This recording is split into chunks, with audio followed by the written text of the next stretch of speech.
kitas mūsų pranešėjas, trečiasis ir paskutinis prieš pirmąją pertrauką, tai yra specialistas, glaudžiai dirbantis su įvairiomis įmonėmis visame pasaulyje, padedantis rasti ir įdiegti duomenų nutekėjimo prevencijos sprendimus, nuolat konsultuojantis, turintis didelę patirtį valdant informacinį saugumą, audituose ir rizikos vertinimo analizėje. Tai yra Matej Zachar, saugumo projektų vadovas įmonėje Safetica Technologies. Welcome.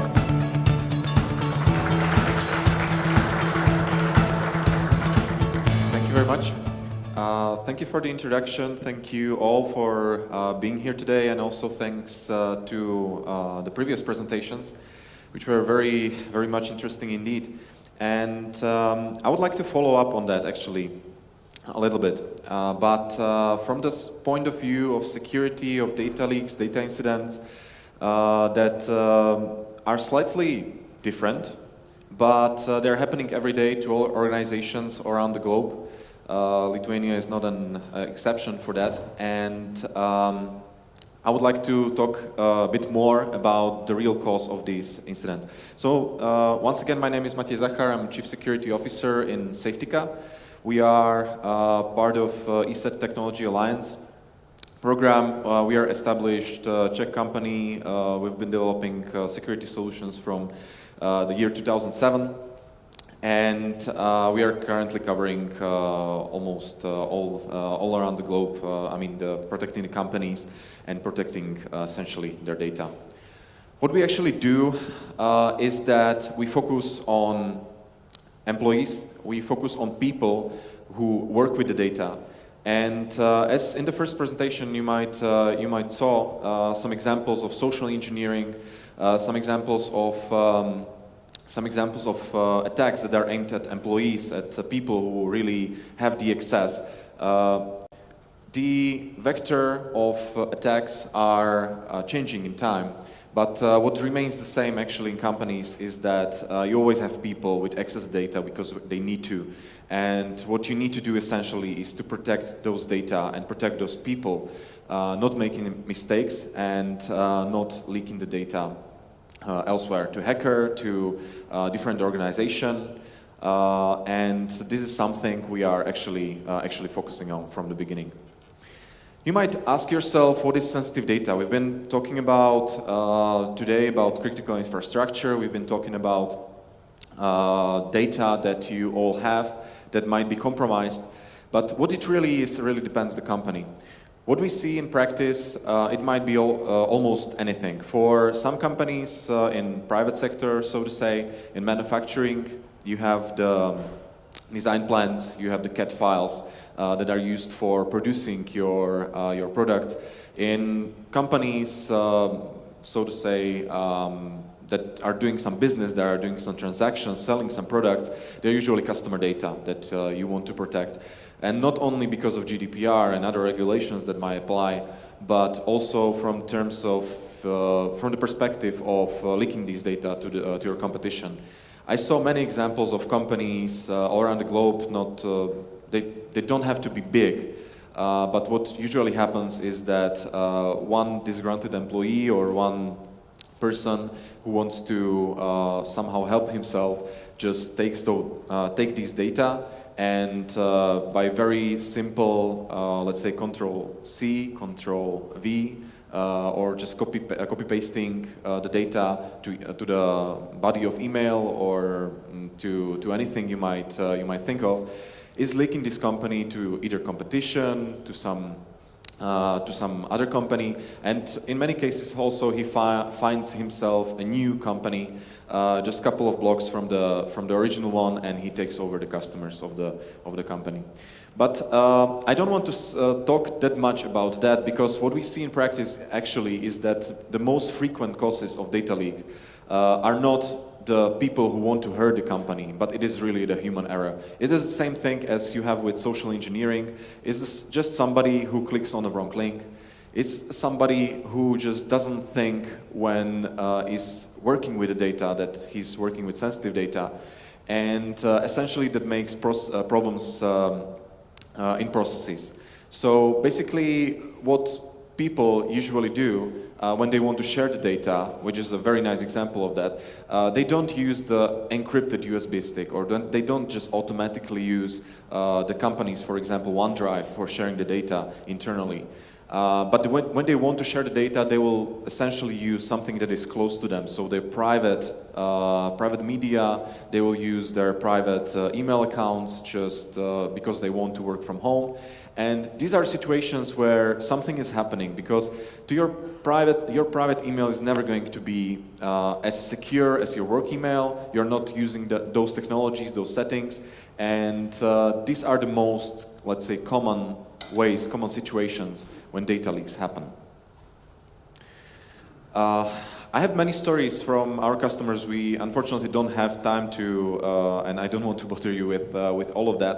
But I wanted to just mention a couple of them, a couple of examples, what might be sensitive, and what incidents might happen in various companies, and how they approach this. So one of our big customers actually in Latin America is called Consejo Superior de la Judicatura, which is a Spanish name for actually jurisdiction, the entire courts and group of courts and jurisdictory authorities that are in Colombia. And they had a huge problem actually with data leakage, because there was ongoing investigation and ongoing trial process about quite a famous person in Colombia. It was an actress. And the data actually leaked to the public, and very sensitive data were published in the media, which made a huge scandal and a huge issue in courts, and especially with people and their trust to the authorities. This was a huge issue. So what we actually did for this customer in particular is that we protected the cases that were undergoing investigation. The other example is a manufacturing company that is creating automotive parts. It's called Lightens. It's one of our customers based in Canada, but with branches all around the world, where we are protecting actually CAD files, meaning that we want to protect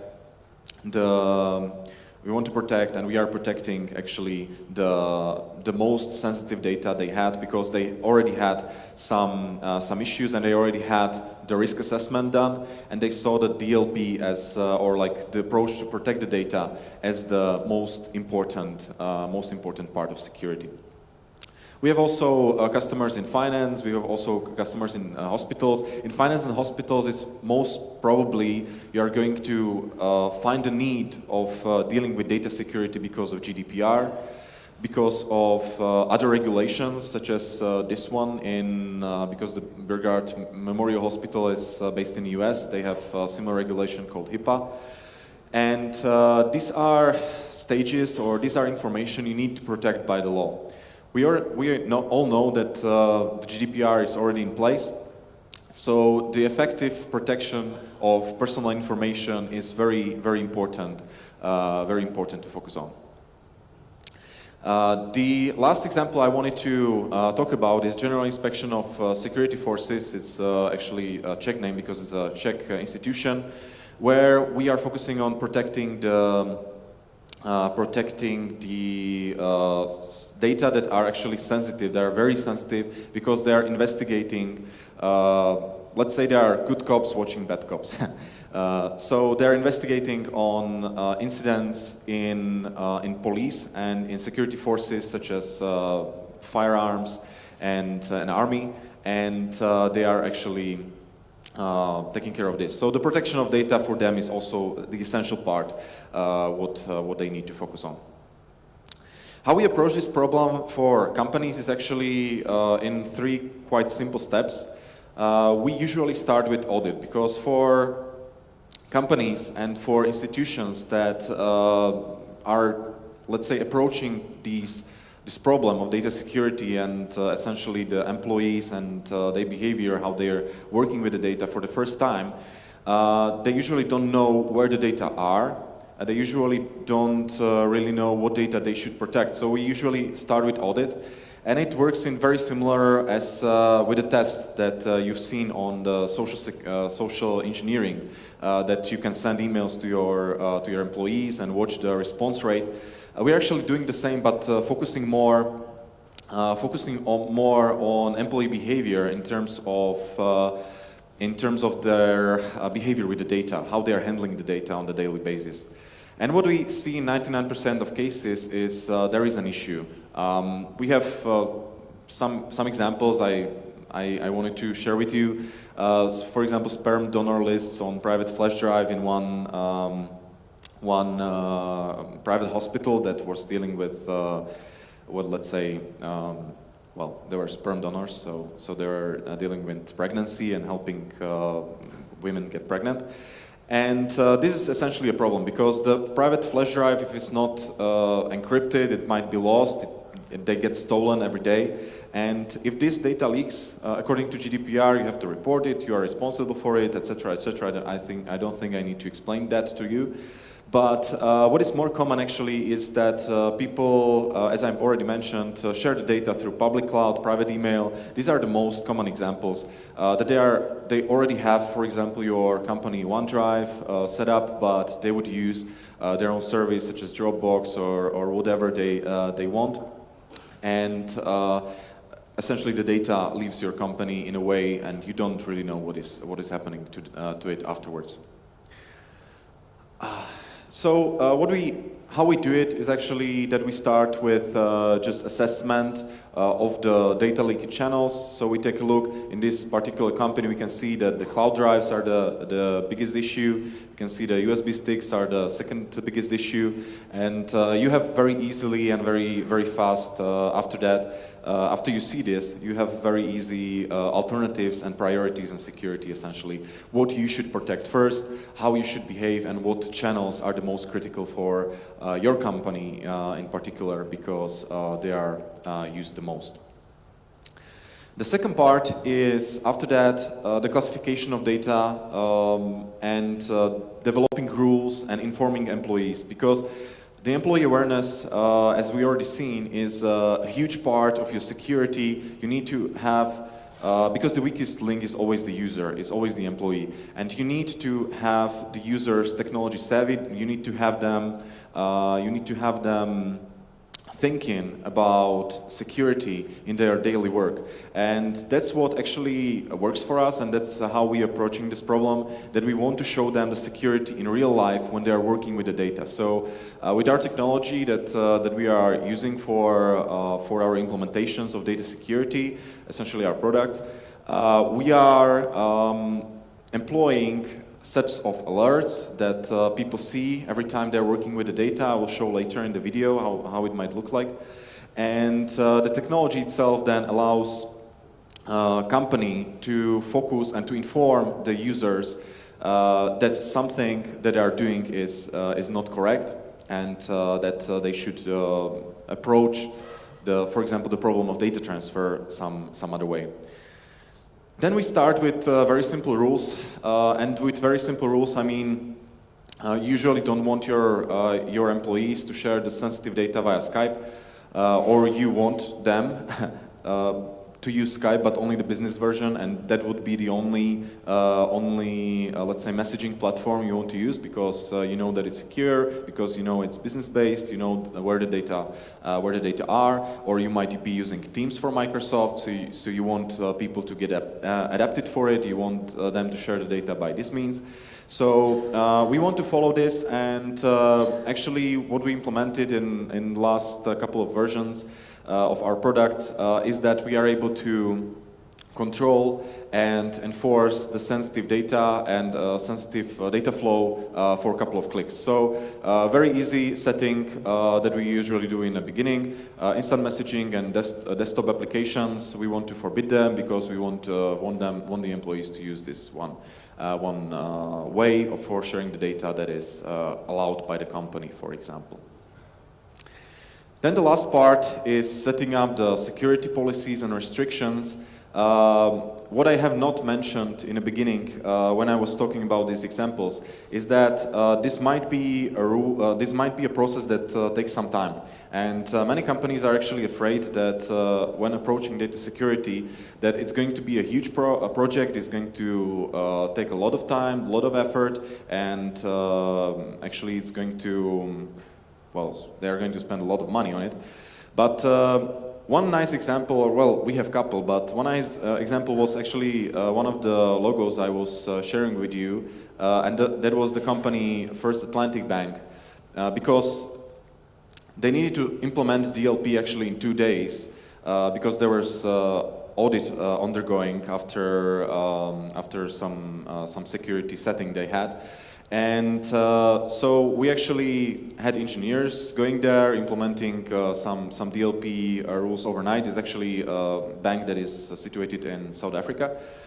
And the first set of rules and very simple policies, very simple rules can be set up very easily in actually in a couple of hours. We had also other examples of companies where we implemented the very simple and the most let's say straightforward policies. For example, for sharing army data about tanks. I can't name this company that we did this in particular, but it was actually one week implementation where we implemented the DLP policies just around the most sensitive data they've been working with. So this is what we usually do to set up the policies for the most restrictive data first, so they are protected, and then you can focus on the others. So I would like to show you how it works in reality.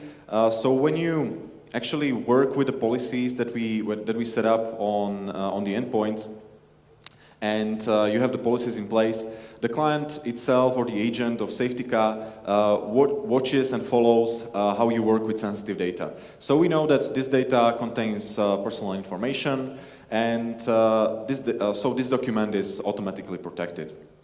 As you can see, you have many rules that are applied, and when you work within the document, you can work as always. Nothing happens to you. But in place and in time, when you want to perform some, let's say, operation that shouldn't be allowed, the system itself blocks this application, blocks this operation, or actually warns you that you are doing something that is against the policy, and you should think about other way of working with this particular document.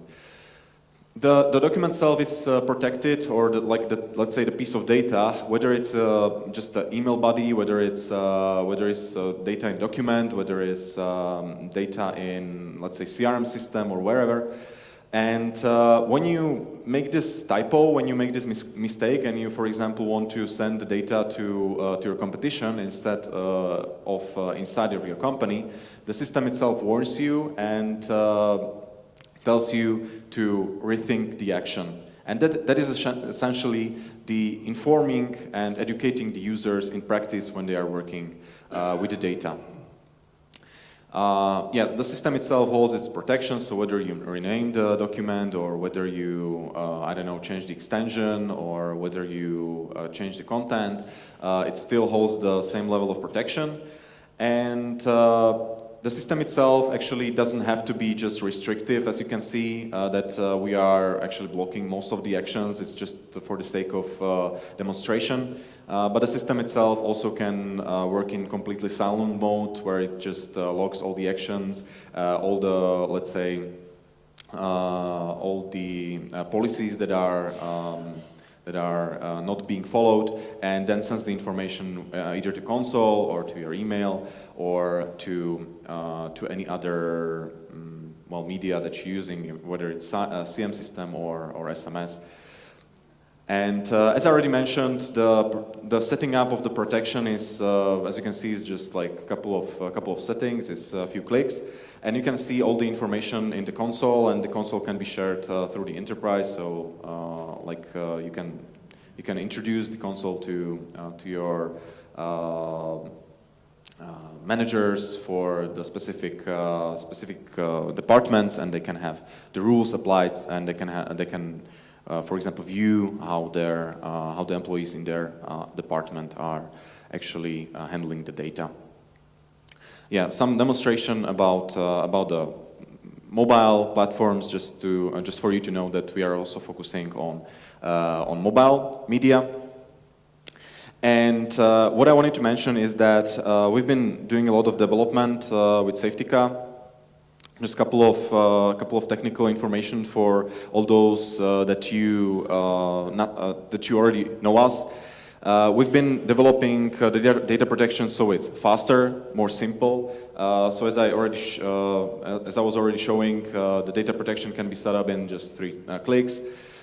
We support MSP enterprise accounts. We've been always supporting enterprise, but what we are actually working on is extending the feature set and extending the compatibility, let's say, with other enterprise products that we see that are already there in the environment. So whether you are, for example, already using network DLP, for example, from Fortinet or from whoever, we want to be compatible, we want to be complementary, we don't want to be competitive. So we are adapting and we are extending the feature set that you have in network DLP space, or that you have already in your Azure Information Protection, if you are using Microsoft technologies, or whether you are already using RMS solution, we are able to actually be compatible and to work with those solutions. So the entire, let's say, security stack that you have, security portfolio that you have implemented, works together as a whole.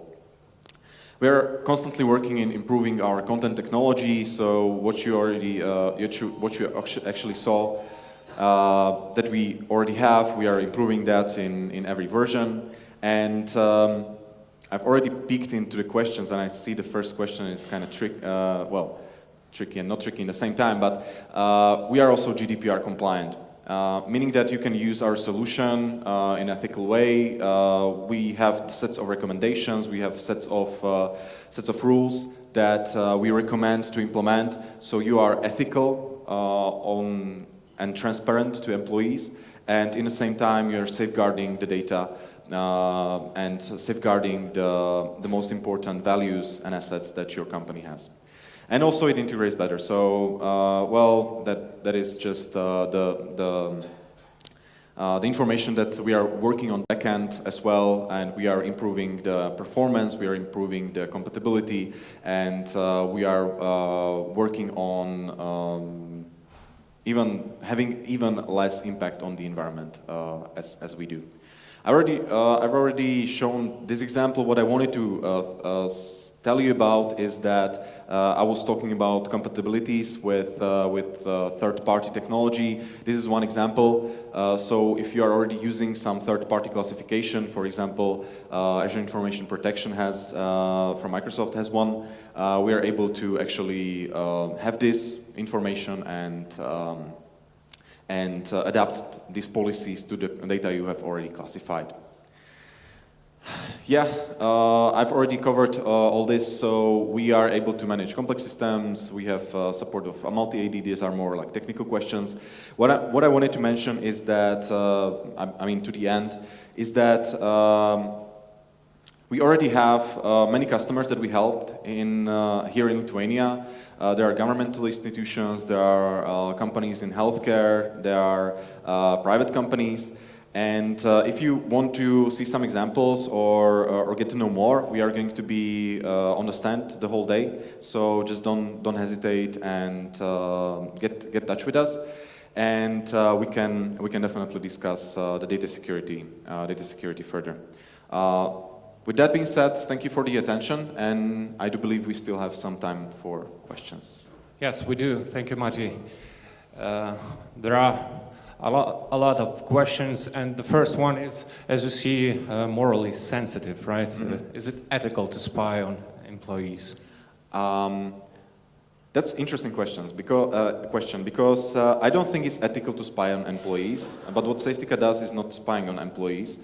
It's a security audit that you can perform you don't have to monitor your employees all the time, but the security audit is actually one of the things that you are allowed to do by law, but even by GDPR, because actually collecting logs for security reasons is your legitimate interest as employer for securing your data. So it is ethical, it is legal to use some auditing tool where you are using the auditing tools anyway, you know, because you are already collecting logs in your Windows system logs, you're already collecting logs on your firewall, and these data can be used. It is not legal to spy on employees, so you shouldn't like peek into the data and then confront with the employee that he's been looking on pornography. That's not ethical. I don't think that's ethical, and we definitely do not enforce that. We don't recommend that. We really distant from this behavior. And if any log like this is collected, we always recommend our employees to only process the data that are relevant to the purpose that they've been using. So in a default setting of Safetica, we just monitor the data and their movement, so you can really focus on data security and not spy on employees in any sense. Yeah, thank you. Next question is, does Safetica planning on creating DLP solutions for Android and iOS? Yes, we already have a solution for Android and iOS. It's somehow limited functionality in terms of DLP. We are able to audit the applications. We are able to audit the security settings of the particular device. So, for example, if you have the password enforced, if you have this, the encryption turned on, etc., etc., there is also anti-theft feature. But there is well, definitely it's not all, so we are actually adding new features every 2 months. We have 2 months releases, so you can expect in very near future that we will extend this feature set also for, I mean, the feature set they're used to from Windows devices also to these mobile operating systems. Okay, thank you. Next one. Can your software protect from technical, not human-based data leakages? I'm not completely sure I understand the question, actually. Well, it is as it is. I guess it's has to do something with human interfering. If you are asking maybe if Safetica protects the data from, for example, some scripts that want to I don't know, steal the data and send it somewhere, to some extent, yes, it can be used as an additional layer of security to antivirus. We also are able to encrypt the disks and encrypt the media. So that's one layer of protection. So the data are always in encrypted form. The other layer is that if the script or if the program itself is running under user account or even administrator account, it has the same rules as the particular user. So if you limit the document from being sent outside the company, the DLP system itself is going to block the activity of any program even that is actually working on that station. Yeah, okay. And what about remote workers? And the next question is how to prevent data leakage when employees' personal smartphones aren't managed in any way by your software?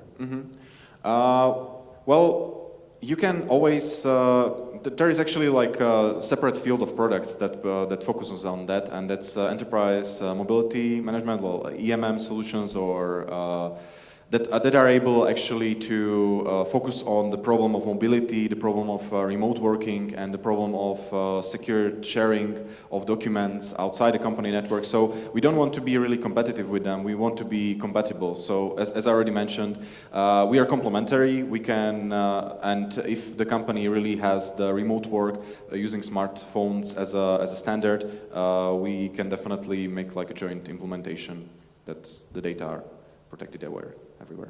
Yes, thank you. Why Safetica does not collect evidence? The question is... Safetica is collecting evidence in terms of logs. So you can set up the policies in a way that they collect logs of all all the data and all the data movements that happen in the company, how employees are handling it, and you can definitely use this data for as an evidence for either your internal logs or as a base, for example, for reporting the incident to Data Protection Authority if it's related to personal data. Okay, and one last question. Someone in the crowd wants to be a better tester, and the question is, will he get a free, he or she, will him or her get Yes. a softer, better version? Yeah, we have the program open, so just like contact me, and I'm going to be here all day, and we can definitely talk about it. Okay, thank you. Thank you very much. Give it up for Matej Zachar. Thank you.